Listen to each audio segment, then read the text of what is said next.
Despite rumors that Colorado is plotting a move to the Big 12, their athletic director has finally spoken out. We'll talk about that and more on today's episode of Locked On Buffs. You are Locked On Buffs, your daily podcast on the Colorado Buffaloes. Part of the Locked On Podcast Network, your team every day.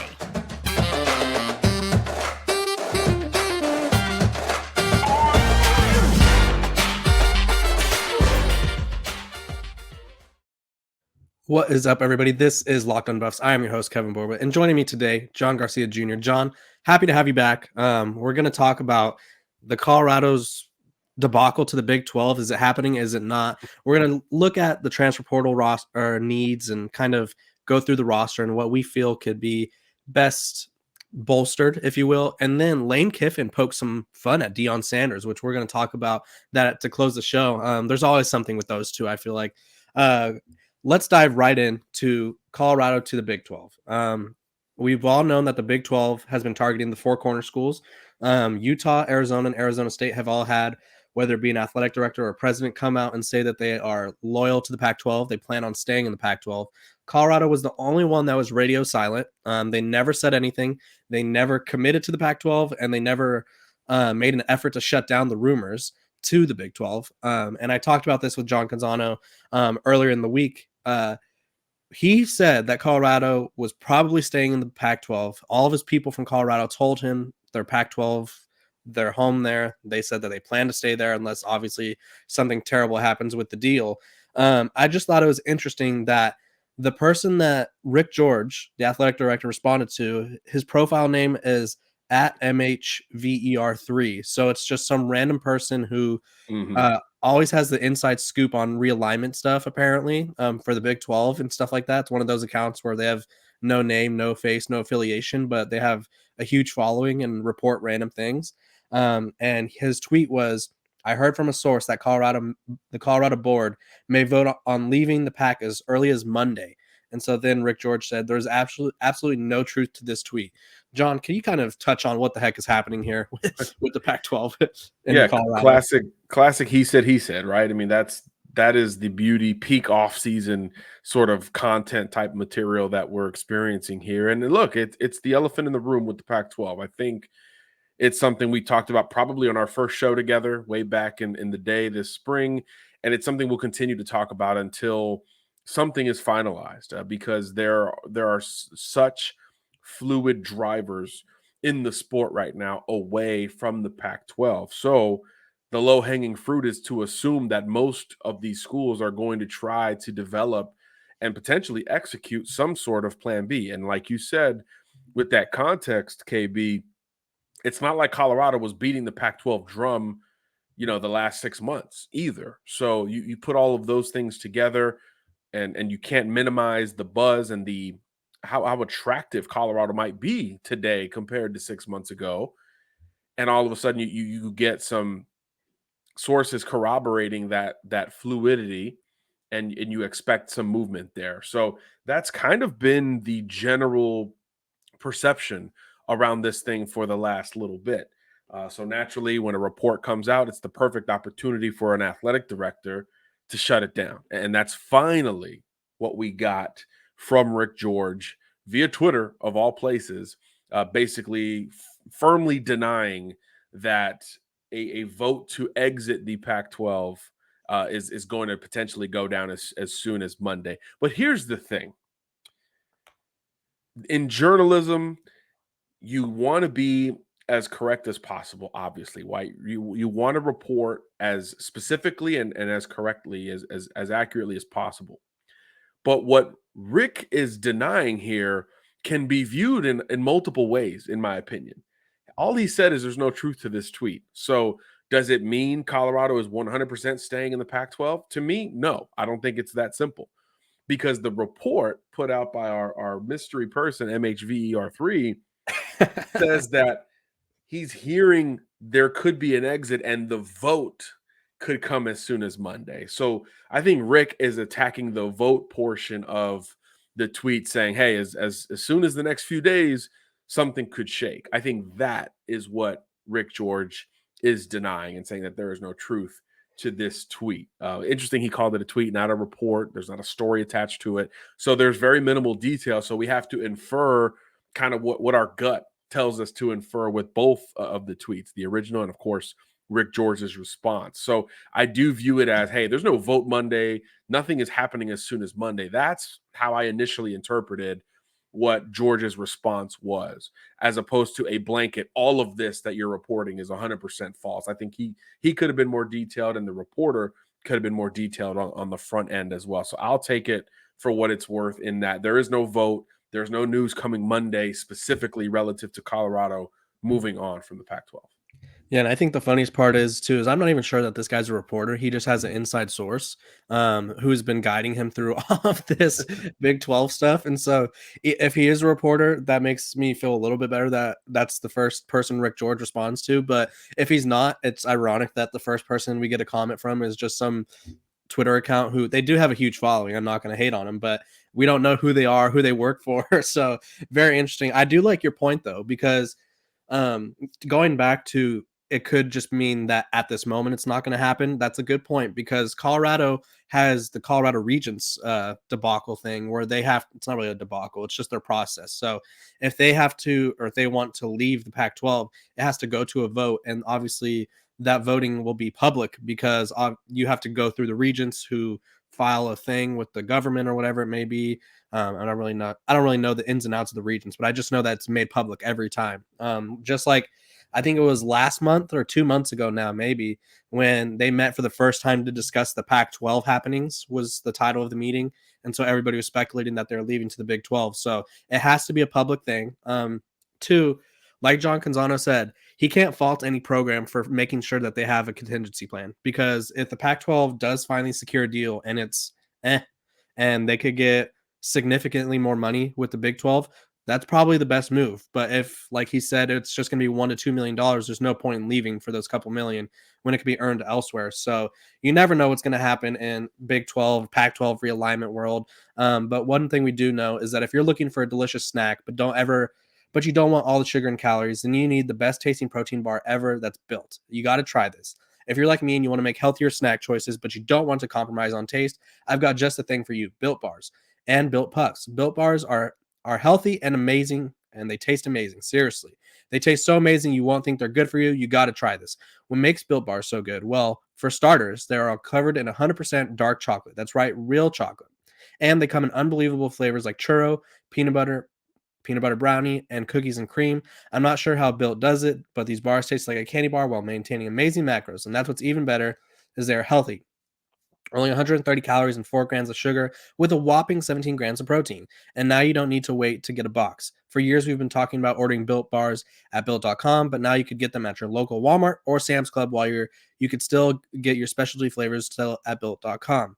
That's right. Head to your nearest Walmart today, walk to the pharmacy section, and grab yourself a box of Built Bars. You can pick up a 4-bar box of cookies and cream, double chocolate bar, or coconut puff. If you're close to a Sam's Club, run in and grab a 13-bar box with our hit flavors brownie batter puff and churro puff. You could thank me later. Okay.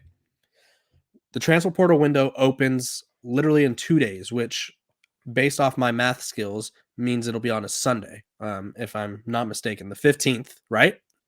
Are my math skills good, John? That would be Saturday, the 15th. Saturday. Gosh, my math Almost skills there, are almost off. I never know what day it is, to be honest. It opens on Saturday. It was supposed to open on May 15th, but the NCAA had like a whole meeting about a couple weeks ago, and a couple things changed. They turned things around. So we are going to discuss what Colorado needs in the transfer portal. Obviously, they already have the number 1 transfer portal class. Coach Prime said they are not done in the portal. They recently added a Kent State offensive line transfer.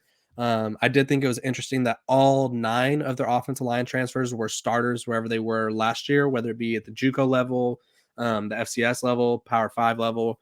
For the most part, they all were starters. But there's still room for depth. There's still room for growth. And I think the biggest criticism that I've heard from everyone that I've had on the show about Colorado is their depth. So what better way to address that than adding more people in the portal? So John, what position kind of stands out to you as something where Colorado could grow there and could kind of take them to the next level in terms of just having more bodies that are usable? Well, if you go through Coach Prime's words verbatim, he says they're just at the beginning of their sort of transfer portal assault. So I do think that there could be a ton of movement. And again, let's not assume that Colorado won't be initiating some of their current roster movement, right? There's battles going down here over the next couple weeks still that could very well dictate who stays and who goes from its own roster. We've seen, a couple different exits over the last few weeks, but I think we should expect more here going forward. But without knowing that information, I would say the low hanging fruit is quarterback. After Shador Sanders, a lot of inexperience. Obviously, you've had departures from that QB room of 2022. So I do think beyond Sanders, there's a bit of a need. And we know these college football seasons are getting longer. Depth is something that's going to be tested much more as the time space continuum rolls on here. So another body, especially with a little bit of experience, I do think would really benefit Colorado, because you're looking at a lot of inexperienced teenagers there behind Shador Sanders, and there's a few quarterbacks that are still in the transfer portal with a little bit of experience, and we know beginning this weekend, there's going to be an influx of quarterbacks with experience hitting the portal because of some huge QB battles going down. Ohio State, Georgia, Alabama, Ole Miss, Auburn. I mean, it's like all in the SEC. Huge battles going down. UCLA is going to be an interesting one there as well. So I do think there's going to be room for a lot of fluidity at that position in particular. And independent of Shador Sanders, if the goal is to build through the portal almost primarily, which is I think what we're starting to see here with Colorado, you can never have enough bodies, even if one of them is your son.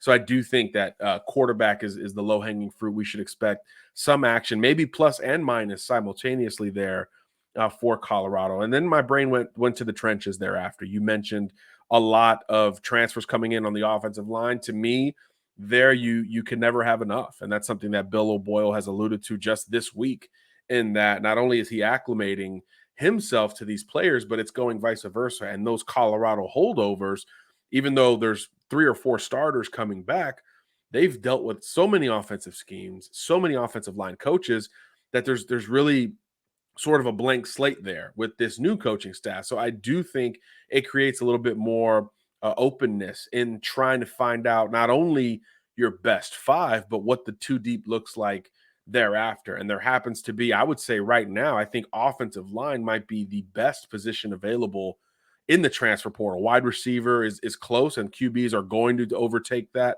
going forward. But I mean, you look at the Texas A&M kid who hit the transfer portal kind of out of nowhere.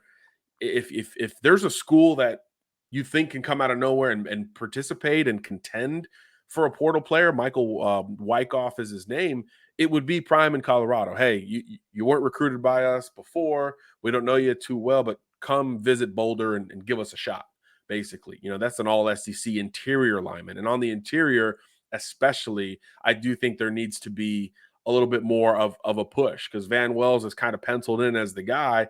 And O'Boyle said this week, nobody's really pushing him right now. So I do think the interior talents are going to have something to say with Colorado via the transfer portal. Cameron Johnson from Houston, another emerging interior player, I think that is worthy of a look from Colorado at this point. And again, we know some more interior O-linemen are going to be added to the mix thereafter. So those are the 2 positions that immediately came to mind. If I had to continue, I'd probably go defensive line. I think the secondary is in good shape. The wide receiver and running back rooms are also in good shape. So I'd probably go and stick to the trenches beyond quarterback. Yeah, I think that's the fun part about the transfer portal is that there's going to be people everywhere. There's going to be positions of every need available, because here's the thing. One, young guys go to a program hoping that they're going to contribute instantly. It's just the nature we live in. And for the most part, they don't. We've already seen a couple guys from Texas who are freshmen or redshirt freshmen. They've hit the portal. An edge rusher who I think Colorado fans were in his mentions, so I feel like that'd be a good direction to go, young edge rusher. To the defensive line as a whole, I think you have some guys. You got Shane Cokes, who's the Dartmouth transfer, earned his number, kind of emerging as one of the leaders. But I don't think on the defensive line, I don't think you could settle for what you have. Even though there are talented guys there, Colorado was ranked. Obviously, it's a completely different team, but still, they ranked as one of the worst defensive teams in the country last year. They were one of the worst offensive units in the country. It just is what it is. The Pac-12 is probably, and John, you could attest to this, at the strongest it's been in at least a decade, from top to bottom. And so there's really no room to be like, yeah, we're fine here. I think the only position where they could be like, yeah, we're good is receiver. And even then, they have Shane Hooks, that they hope will be coming and joining the receiver room. Right. There's a lot of people everywhere that have talent. It's just you need to accumulate as much talent as you can. So obviously, quarterback is one. I think linebacker is another position of need. I think Demoy Kennedy, obviously with Charles Kelly, has that relationship. But other than that, I'm not sure I'm sold on the linebackers yet. I mean, Levante Bentley earned his number already. I think That's he's true just too. a no doubter, physical, downhill, and interior type. But again, depth. And how is he in coverage? There's some elements here that I do think could create more of a rotation with that unit for sure. Yeah, and I think even though he has experience at Clemson, it's minimal experience. Mhm. None of these guys, for the most part, especially in the linebacker room. I think like the defensive line, at least Shane Cokes or Shane Cook. The Shanes are confusing me right now. Shane Hooks and Cokes, they have their names are so similar. And then Leonard Payne from Fresno State, they were both main contributors. But you want to get guys who are main contributors, have the size, have the speed, and everything. So linebacker, I'm looking at in the portal right now. There's a guy like Byron Vaughns who is at Utah State via Texas. He played some. There's guys at Oklahoma like Alston Tarber, Tanner Salisbury from UNLV. Some of these guys aren't as experienced, probably haven't even played, but they have depth. They have depth potential. And so adding more depth to the linebacker room is a big thing. And also, I think corner. Obviously, you have Travis Hunter, Cormani McLean coming. There's Reed in there as well. I think it doesn't hurt to have more bodies, especially if Travis Hunter, who should be your best corner, is going to be playing two ways. You never know if he's going to be a little gassed, and you don't want to kind of have all your eggs in one basket for him, really. So I'm looking at this defense. I think safety, they're set. Oops, sorry. Didn't mean to hit my mic. Safety, they're set. Corner, I think they could add some depth pieces. Linebacker, I think, is their biggest area of concern. And then defense line would be nice to get some more bigger hog bellies up front, as they're called. But yeah, I don't think it could ever hurt to have more depth in the trenches. And I think me and John both agree on that. Absolutely. It's again, it's an attrition business, and naturally the bodies up front bang the most. I mean, it's real simple sometimes when you break it down. So you need more there, especially again, going back to the O-line, especially in this type of tempo that we want to see established at Colorado under Sean Lewis. So yeah, it's a totally different style, and that assimilation, according to the O-line coach that came with Lewis from Kent State, it's taken a bit of time because it's a lot to adjust to. So I think that's going to be something that maybe even into the season, we still see a lot of experimentation with. Which that's kind of, this is like a hot water, cold water situation. Like how much do you take his comments into consideration right now? Obviously, they're like 9 spring practices into it or whatever. And more guys are on the way, right? Yeah, more guys are on the way. And transfer class, yeah. But it is interesting that so far that he's not pleased with the offensive line. I don't think he wanted to like shoot them down, but I don't think there was a lot of praise in that statement either. Even with having a Kent State transfer, I think there's just a lot of room to grow in the offense this fast because, like we've talked about before, they run a play every 30 seconds, and that's like 30 seconds of real time, not game time. So it moves quick, and I think some guys underestimate how quick it moves. John, let's get into some pettiness of college football because we talked about the transfer portal. We talked about the Colorado stuff with the Pac-12. Let's get into some pettiness. I think Lane Kiffin could arguably be the petty king of college football. We saw it when he was linked to the Auburn job. He totally like went at that reporter and was like, "You have no sources." And now we're seeing it over yoga. A Coach Prime, Lane Kiffin kerfuffle over yoga, maybe leading the headlines pretty soon. Colorado advertised on Twitter, and I don't remember the date or anything, but they're doing a yoga session in the stadium, which I imagine would be really fun. I myself, not great at yoga. I am not flexible at all, so will not be attending. I don't need other people to see me struggle in yoga. But Coach Prime's Colorado team will be leading a yoga session, and that is something that Ole Miss did, I believe, past season, and it sold out. And so when Colorado tweeted it, Lane Kiffin quoted the tweet and said, at Deion Sanders, tagging Coach Prime, obviously. And so what can we take it away from this? Obviously, it doesn't really mean anything, but it's pretty funny. Look, Lane is I would say before Prime took the Colorado gig, and maybe still Lane Kiffin's the other guy, right? If you talk about those who are polarizing, galvanizing, very much unafraid to say what you feel, Lane has shot from the hip, basically from the moment he went off on his own after his run at Alabama under Nick Saban. He took the job at FAU and was trying to galvanize there with some viral content, including his, his half-hearted, enthusiastic or lack thereof, come down to Boca kind of thing, ball at the beach, and obviously it worked from a recruiting standpoint and an on-field standpoint. And since then, at Ole Miss, it's gone up a notch. He's basically gone at everyone from Saban to Jimbo Fisher last year with the NIL stuff about A&M buying their class. That was pretty epic back and forth. And as you mentioned, the Auburn stuff, when that job was open in the winter months, he's pretty vocal about it. And he just recently talked about it again on the record, and that he met with Auburn and admitted some things that coaches normally don't. So Lane was before Deion in the Power Five. He was that guy willing to kind of say whatever, talk to his rivals. Him and Mike Leach, RIP, had a great back and forth that was driven by Lane on social media. Leach not so much on social there. So there's a lot of what with Lane, and he's not unafraid to extend himself even for something as simple as yoga on the field. And I have no doubt in my mind that he was waiting for something here. He was waiting for something with Prime where he could kind of go say, hey, let's get some dialogue going, because if there's two coaches that know how to keep their programs relevant, even when there's no news, it's Coach Prime and it's Lane Kiffin. And that's good business, right? That's good business for both. Every few months, there are these accounts that track analytics and engagement via social media. And Lane Kiffin and Deion Sanders are often 1, 2, or close thereabout among the most, interactive head coaches in the sport, and that's by design. It takes that effort. And now it's going to take a little bit of crossing paths for two guys that have sort of stuck their neck there, cut from the same cloth, branding wise, and especially in the social media age, as two who have been around the game really their whole lives. So I think it's fascinating and almost fitting that Lane has served the first volley in this thing, and I don't think it slows down anytime soon, at least from an entertainment value. I hope it doesn't. Let's make this an entire offseason of back and forth and get the Rebels on the schedule. Why not?